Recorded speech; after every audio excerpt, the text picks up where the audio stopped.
Welcome back to the Rise Within podcast. To everyone listening today, welcome. Whether you are driving, walking, working, or sitting alone right now thinking about your life, this deep dive is for you. It really is. Because today we are talking about something millions of people chase, but very few truly understand. Yeah, it's this massive, quiet tragedy happening everywhere. You've got millions of incredibly capable people basically just sitting in the waiting room of their own lives. Right, just waiting. Exactly. They're waiting for this magical, elusive trait called confidence to just finally arrive. But we're looking at a text today that proves confidence is not something you find. No, it's definitely not.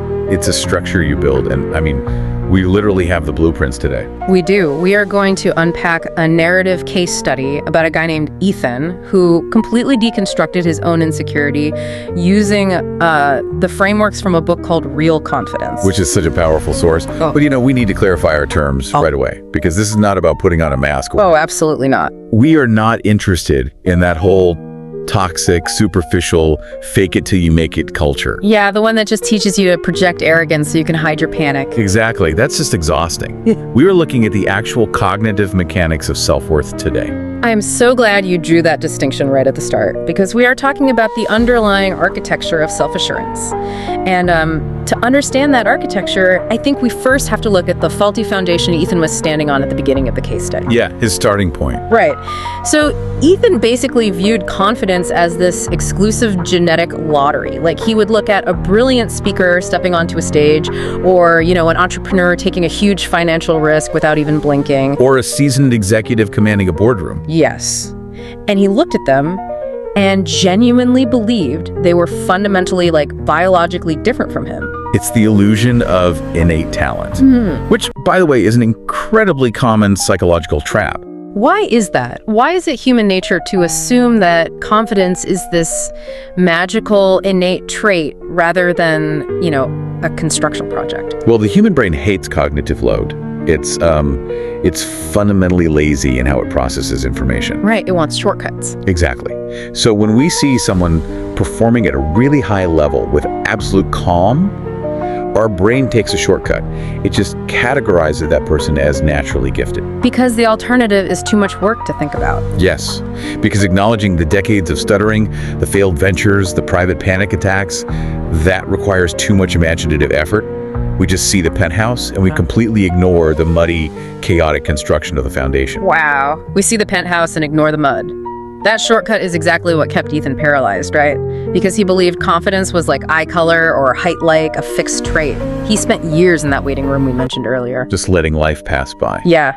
He delayed applying for better jobs until he felt, quote-unquote, ready. He waited until he thought he looked perfect, or until he had unanimous approval from everyone around him. He was essentially waiting for the physiological sensation of fear to just miraculously evaporate. Right. But the thing is, time does not pause while you try to gather the courage to participate in your own life. It doesn't. And that is the real tragedy of avoidance behavior. When you wait for fear to vanish before you act, you are basically demanding that the environment change to suit your comfort level. Instead of adapting yourself. Exactly, rather than adapting yourself to handle the environment. The source text emphasizes that life kept moving. Ethan was getting older, opportunities were closing. And his hesitation was just actively reinforcing his belief that he wasn't capable. Right, it's a vicious cycle. Which leads us to the paradigm shift that kind of shatters his entire worldview. So Ethan finally opens this book, Real Confidence, and the very first pages hit him with this profound realization. It just says, confidence is not found, confidence is built. Such a simple sentence. But it entirely flips the locus of control. It really does. It shifts confidence from being a passive inheritance to an active responsibility. Okay, let's unpack this. Because it makes me think about Ethan's old mindset, standing at a bus stop, waiting for a bus that doesn't actually exist. That's a great way to put it. He's just staring down the road, hoping this vehicle called confidence will eventually pull up, open its doors, and, carry him to his goals. But the text is arguing that the bus is never coming. Never. You literally have to build the car yourself from scratch. And, realizing that offers immense emotional relief. Yeah. I mean, if confidence is a construction project, it means you aren't broken. Right. You're not defective. Exactly. Yeah. You aren't missing some crucial chromosomal advantage. It simply means you just haven't started laying the bricks yet. The gap between you and that person commanding the boardroom isn't genetic.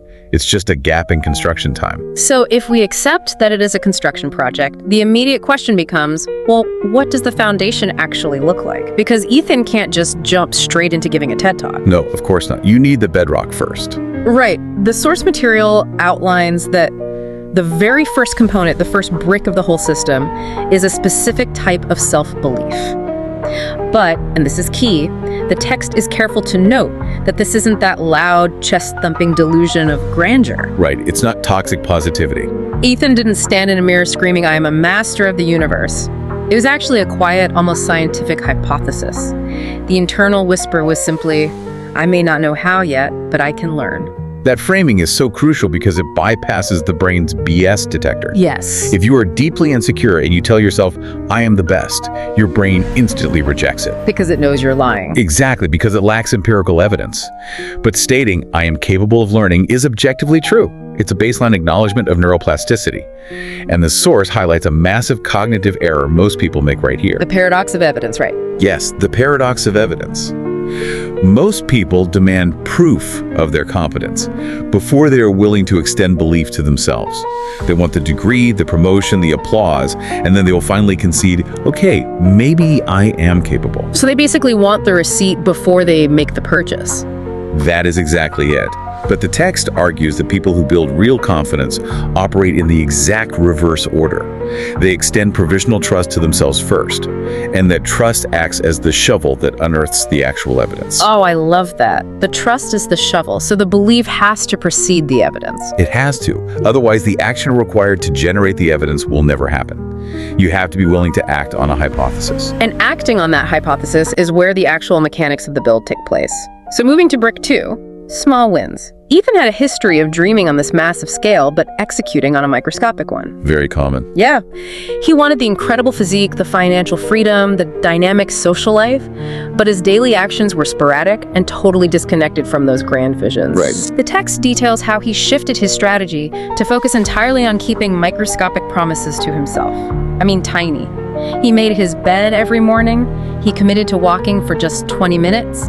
He read exactly 10 pages of a book. He posted one raw, unedited video. It's the deliberate accumulation of micro-commitments. Yeah. I look at this system like building a soul's credit score. Oh, that's interesting. Like in the financial world, you build trust with the bank by paying off small, seemingly insignificant debts consistently over time, right? You build psychological trust with yourself by paying your small win debts on time. You tell yourself you'll read those 10 pages and you actually do it. Your internal credit score ticks up a few points. I like that analogy a lot. But let me push back on this a little bit. When someone is crippled by deep existential insecurity, when they feel entirely invisible and inadequate, making a bed or walking for 20 minutes feels almost hilariously trivial. Right, it feels pointless. Yeah. So how does an action that small actually translate into the profound, unshakable confidence the text is promising? What's fascinating here is that this is the exact friction point where most people abandon the process, because they fail to understand how the brain categorizes data. Okay, break that down for us. If we look at the underlying neuroscience, the brain operates as a relentless prediction machine. Its primary job is to predict future outcomes based on historical data to ensure your survival. Right. So it remembers every single time you set an alarm for 6:00 a.m. and hit the snooze button until 7:30. It remembers every diet you abandoned on day 3. Oh man, that hits close to home. Right. Every broken promise degrades your baseline of self-efficacy. Your brain learns to predict that your words mean absolutely nothing. So your own mind categorizes you as an unreliable narrator in your own life. Exactly. But the reverse is also true. And the brain doesn't necessarily weigh the scale of the promise as heavily as the consistency of the follow-through. Wait, really? So the size of the promise doesn't matter as much? Not initially, no. When you make your bed, your brain registers a kept promise. When you walk those 20 minutes, your brain registers a closed loop between intention and action. Doing this triggers a micro-release of dopamine. Which feels good. It feels good, but it's not just a pleasure chemical. Dopamine is actually a neuromodulator of motivation. It propels you toward the next goal.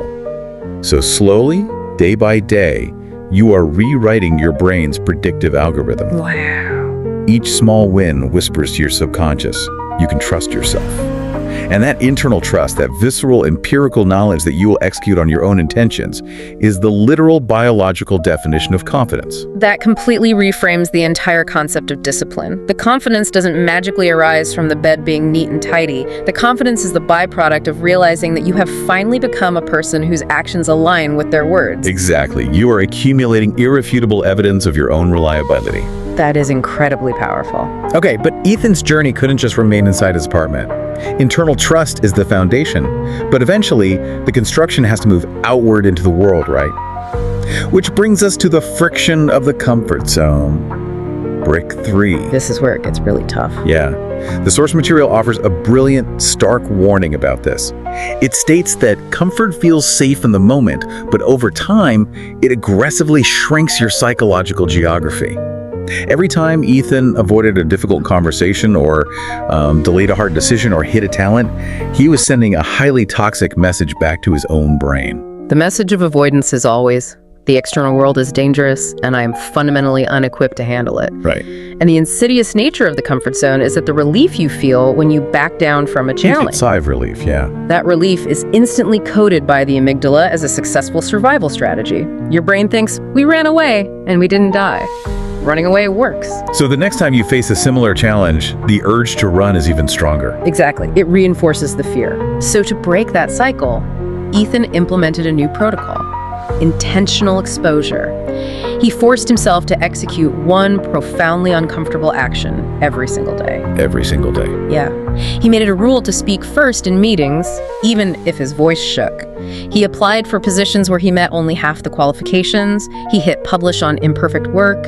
He actively risked social embarrassment. And doing that led to probably the most crucial revelation in the entire source. Yes.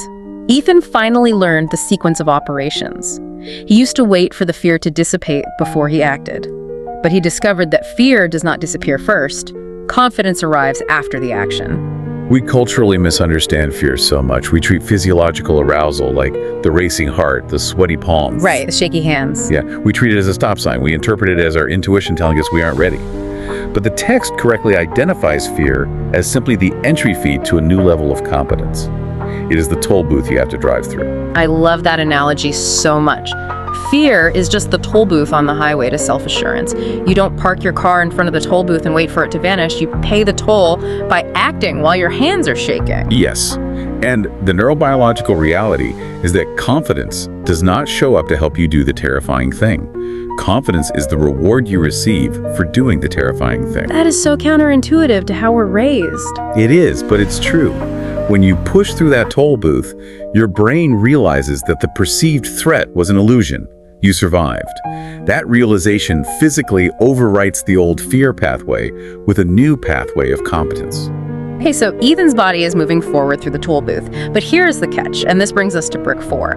His internal monologue is still dragging him backward. Ah, yes, the self-talk. He is taking these bold external actions, but his mind is still chattering with the old programming.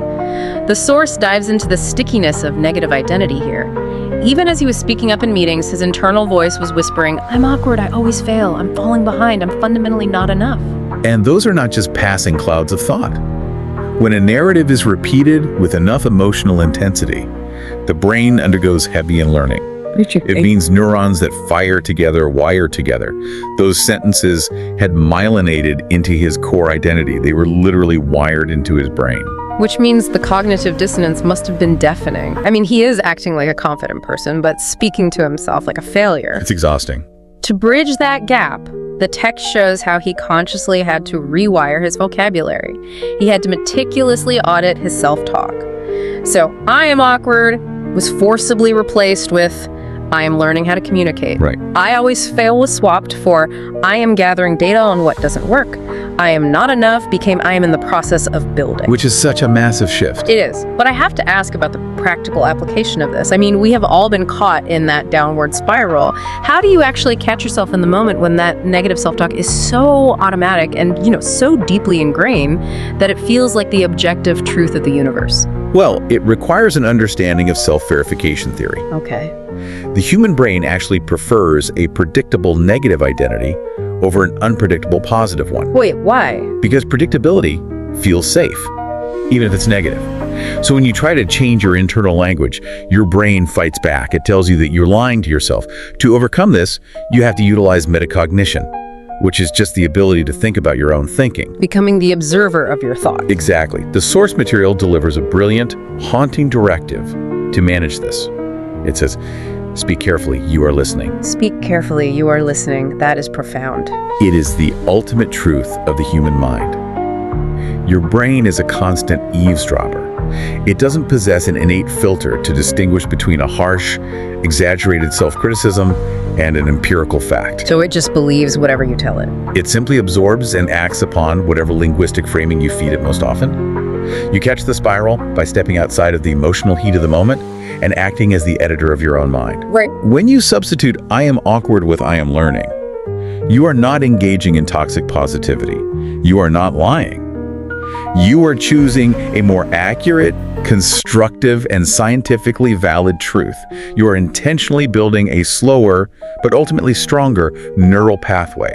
That implies that we are simultaneously the architect, the construction worker, and the building inspector inside our own minds. It have to be all three. Which brings us to the final protective layer of this entire structure, brick 5. If you have built the internal trust and you have pushed through the fear toll booth and you have rewired your internal dialogue, you have to protect that architecture from external market forces. Yes. The text defines this final stage simply as knowing your worth. It is the roof over the structure. It determines whether your confidence can actually withstand external weather. And the weather out there is brutal right now. The text outlines how society dictates worth through incredibly volatile metrics. Algorithmic follower counts, fluid bank account balances, subjective physical beauty standards, corporate job titles. It's a constant barrage. It is. And if you attach your confidence to those metrics, you're putting your self-worth up for a public vote every single day. But real structural worth operates on an entirely different standard. The source makes it emphatically clear. Your fundamental value does not decrease because a specific person ignored you. Right. Your value does not evaporate because a business venture failed. And the most striking point, your value is not subject to a democratic vote by strangers on the internet. It is the difference between operating on fiat currency versus the gold standard. Ooh, explain that. Well, if your worth is extrinsic, if it's dependent on praise, likes, or titles, it is subject to hyperinflation and market crashes. A single piece of criticism can bankrupt your confidence for the entire week. I think everyone listening has felt that at some point. We all have. But if your worth is intrinsic, backed by the gold standard of your own kept promises and internal trust, it becomes inflation-proof. Inflation-proof confidence. That's the goal. And the breakthrough for Ethan in the text happens when he finally divorces his worth from those external market forces. The source phrases it beautifully. It says he completely stopped begging for permission to respect himself. Yes. And the ripple effects of that internal shift were entirely physical. The text notes that his actual posture changed. Of course it did. When you are no longer actively campaigning for validation from a committee of strangers, your physiology relaxes. You stop hunching over. Right. You take up more space. Your eye contact becomes sustained rather than fleeting because you are no longer asking the person across from you, am I valuable? You already know the answer. So we reach the culmination of this timeline in the story. Months go by. Ethan has been meticulously laying these cognitive bricks. He's been keeping the tiny promises, paying the fear tolls, auditing his self-talk. Eventually, people start pulling him aside. Yeah. They look at him like he discovered some ancient secret. And they ask, what happened to you? How did you suddenly become so incredibly confident? They are looking for a cinematic montage. They want to hear about a lightning bolt moment of transformation. Because again, they're only looking at the finished penthouse. They didn't see the work. Exactly. But the aha realization of the entire text is that there was never one defining moment. It was the aggregate of hundreds and thousands of invisible micro-decisions. It was the trivial promises kept in empty rooms when absolutely no one was watching to applaud him. Yeah. It was the physical trembling he endured while forcing himself to speak up. It was the rigorous editing of his internal vocabulary. It was the slow, methodical earning of his own respect. That is the literal architecture of self-assurance. It is not granted overnight.